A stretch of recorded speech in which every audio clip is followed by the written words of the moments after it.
A man that wore lavender suits, drove purple cars, and claimed he could cure cancer with watermelon seeds. Then transformed a stunning hotel into a quacktastic house of healing. Minus the healing. So what could go wrong? Hi, I'm Kelly, and this is Eerie Eats, where creepy stories and cozy recipes come together like a seance with snacks. While we cook up a cozy pot of chicken noodle soup, something that actually soothes the soul, we're diving into the twisted tale of Norman Baker and the Haunted Crescent Hotel. So stick around because this one's as twisted as it is true.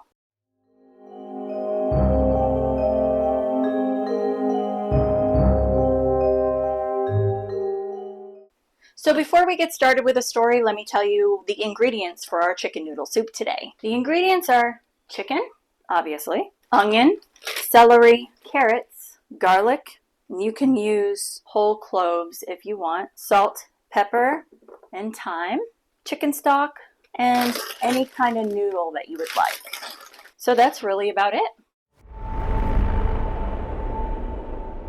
Norman Baker was born November 27, 1882, into a wealthy family in Muscatine, Iowa. He was the 10th child of prominent parents. His father was an inventor and his mom was a writer. Norman eventually became an inventor as well. He invented I don't know if I'm saying this right, the calliope? I don't know. You know, that old-time circus, that. Norman became fascinated with traveling mentalist shows, so he decided to make one of his own. And he dazzled crowds with illusions and was very charismatic. He also was pretty damn evil. Baker found a new stage for his tricks, a radio. And by 1920s, he set up a popular radio station in his hometown. Through the airways, he promoted himself as a self-taught healer. He began to push a miraculous new cure, his very own cancer cure, a recipe he got from another con man, by the way. The elixir was made with, brace yourself, ground watermelon seeds, corn silk, clover leaves blended with water, glycerin, and carbolic acid. He called it Formula 5. He claimed it would cure cancer without surgery. Spoiler alert, it did absolutely nothing except make the patients worse. And later, it was actually said that it hastened the deaths. But he had money, a radio station, and was a master manipulator wrapped in charm and lavender linen. Basically, a recipe for a total narcissist. He convinced thousands of desperate sick people and their families that this cure was legit. But his devious deceptions didn't stop at fake medicine. On the radio station called KTNT, which is Know the Naked Truth, ironically, he would rant about how all the licensed doctors were greedy charlatans and educated fools just out for money. He painted himself as an honest savior, when really, he was just another con man with a microphone and a god complex. Unfortunately, he pulled it off for a while. By 1930, he'd opened up the Baker Institute in Iowa, where he charged a hefty sum, $1,000, that's $19,000 in today's money, for painful injections of the Formula 5. Every patient he examined, he told them exactly what they feared. You have the worst case of insert ailment here I've ever seen, but I can cure you for a price. Norman dropped out at 10th grade, had zero medical training, yet insisted on being called Dr. Baker. Unsurprisingly, real medical authorities took notice. The American Medical Association, AMA, outed Baker as a dangerous fraud in 1930, and they published an article about his lies, viciousness, and quackery. Under mounting pressure from the AMA and the Federal Trade Commission for false advertising, Baker was run out of Iowa by 1931. Always the dramatist, he claimed the AMA sent assassins to kill him, a lie he used to drum up sympathy and donations from his followers. By mid-1930s, facing legal injunctions, Norman Baker needed a new stage for his grand hoax. Enter the picturesque Ozark town of Eureka Springs, Arkansas.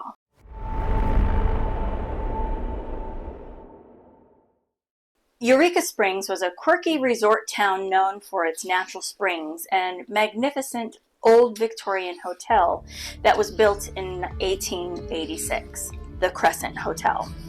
It had been a glamorous resort for the wealthy in the 1880s, later a college for young women, but by 1934 it sat mostly empty. The Crescent Hotel had fallen on hard times. Seizing the opportunity, Norman Baker swooped in 1937.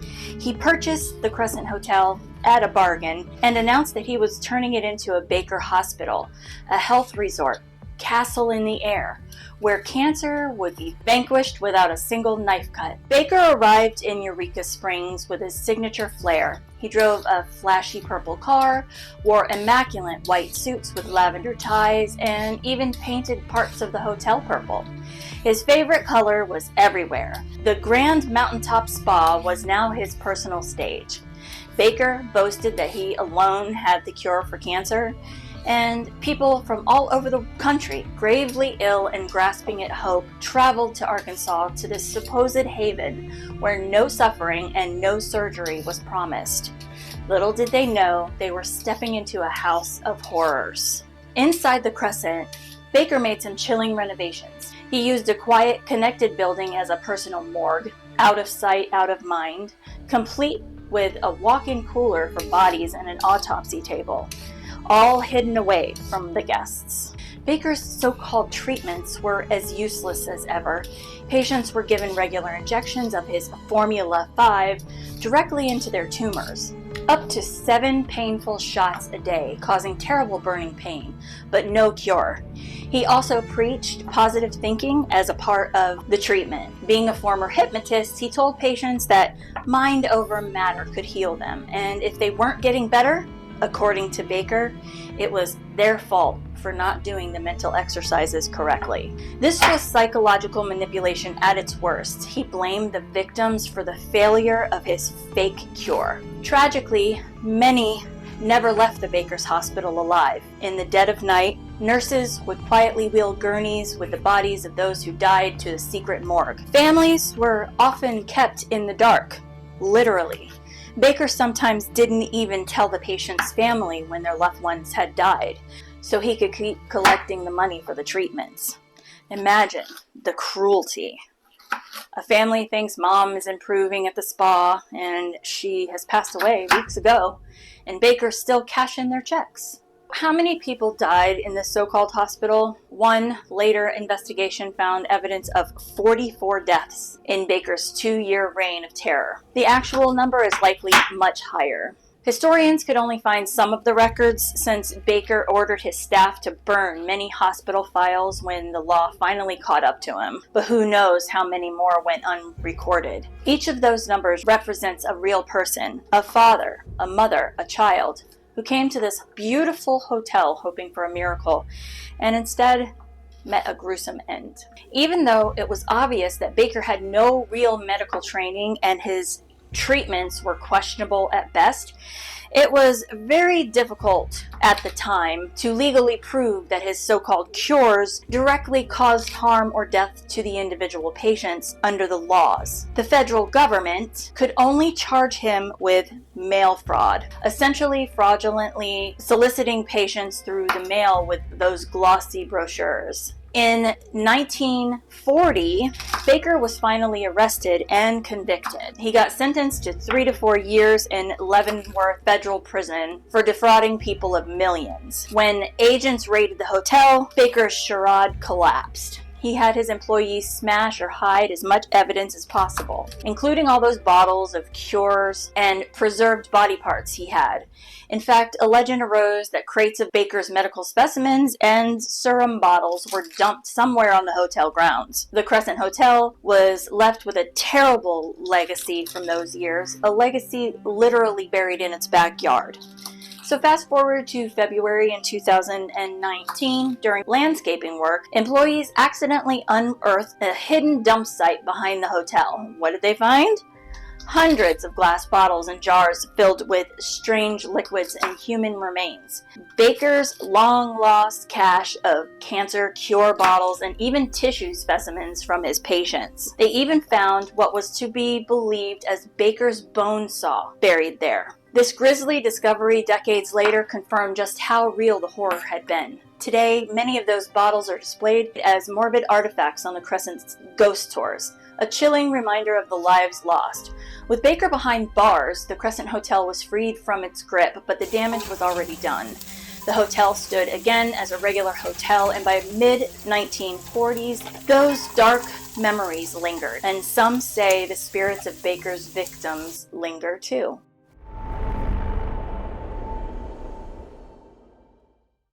It's no wonder that the Crescent Hotel, after all the tragedy, has a reputation for hauntings. In fact, since 1990s, it proudly advertises itself as America's most haunted hotel and offers nightly ghost tours. Over the years, dozens of ghosts have been reported by guests and staff. Let me introduce you to some of the most famous, or infamous, spectral residents of the Crescent. Dr. Baker, the man in white. Yep, the villain of the tale might still be pacing the halls. Guests and staff claim to see the tall man in a white linen suit with a purple shirt, just like Baker worn in life, wandering the lobby. Some say he's unusually aggressive for a ghost, especially if provoked, so maybe don't call him a quack unless you want the lights to flicker or the doors to slam. And then there's Theodora, the polite patient. Room 419 is home to a well-mannered elderly spirit named Theodora. She introduces herself, looking for her room key, and poof, she's gone, and she cleans. She'll repack your suitcase or tidy up while you're out. The ghost with OCD. Gotta love it. Room 218 is reported the most haunted thanks to the stonemason who fell to his death during construction. His name was Michael, and he's a bit of a prankster, slamming doors, flickering lights, and even tugging the covers off an unsuspecting woman. Then there's the nurse with a gurney. In the dead of night, some guests hear squeaky wheels echoing down the 3rd floor. That's the ghosts of the nurse silently transporting bodies like she did in the Baker era. The girl in the mist. One of the Crescent's eeriest ghosts is known as the Girl in the Mist. Legend says that she was a student at the Hotel Girls Conservatory in early 1900s who either fell or jumped from the balcony after a scandal or a heartbreak. On moonlit nights around 10:30, guests report seeing a woman in a white nightgown plummet from the balcony, only to vanish before hitting the ground. Others spot her wandering the halls, looking lost. There's no official record of her death, but the sightings are so consistent that she's become a chilling staple of the ghost tour. Whatever her story is, she's left more than just a trace of mist behind. Then there's Brecky, the playful boy. Little Brecky Thompson was 4 when he passed away. His giggles echo through the 2nd floor along with the bounce of his toy ball. He's been known to photobomb pictures. Cute and creepy. And then there's some bonus haunters. Ghostly dancers swirl through the crystal dining room at night.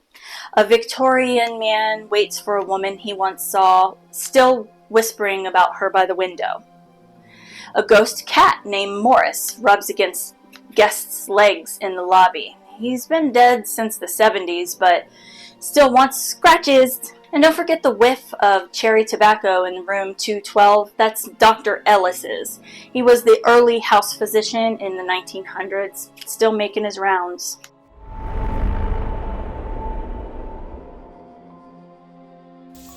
With all the ghostly activity, it's no wonder that the Crescent Hotel has been featured on 17 paranormal shows, from ghost hunters to international documentaries. But instead of scaring folks off, the hauntings are what draws people in. The place is equally part eerie and enchanting, and the ghosts? They're not shy. As one of the staff members put it, they enjoy the interaction. So whatever happened to Norman Baker after the House of Horror crumbled? He served just 3 years for mail fraud, but thanks to the secret stash of cash in Mexico, he slipped back into a comfy life, but was chased out of town. Eventually, he retired in Florida, living large on a yacht like some pastel-wearing Bond villain. Then came karma. In his 70s, Baker was diagnosed with cancer, the very disease he falsely claimed to cure. He refused real treatment, naturally, and instead checked into a health spa. It didn't work. He died in 1958 at age 75 and was quietly buried in Muscatine, Iowa, far from the ghosts that he left behind at the Crescent. But his story didn't end there. The hotel keeps his memory alive. There's even been a Dr. Baker lounge. And today, ghost tours share tales of the patients who never left. It's a cautionary tale with a supernatural twist and proof that some legacies linger long after death. Well, that wasn't unsettling at all, right? Just your average lavender suit-wearing con man, ghost nurses on midnight rounds, and a hotel with more spirits than a dive bar. If ghost stories and good food in the same video are your thing, you know what to do. Hit like and subscribe. And stay tuned, because I've got plenty more where that came from. Farewell, my spooky friends. Sleep tight.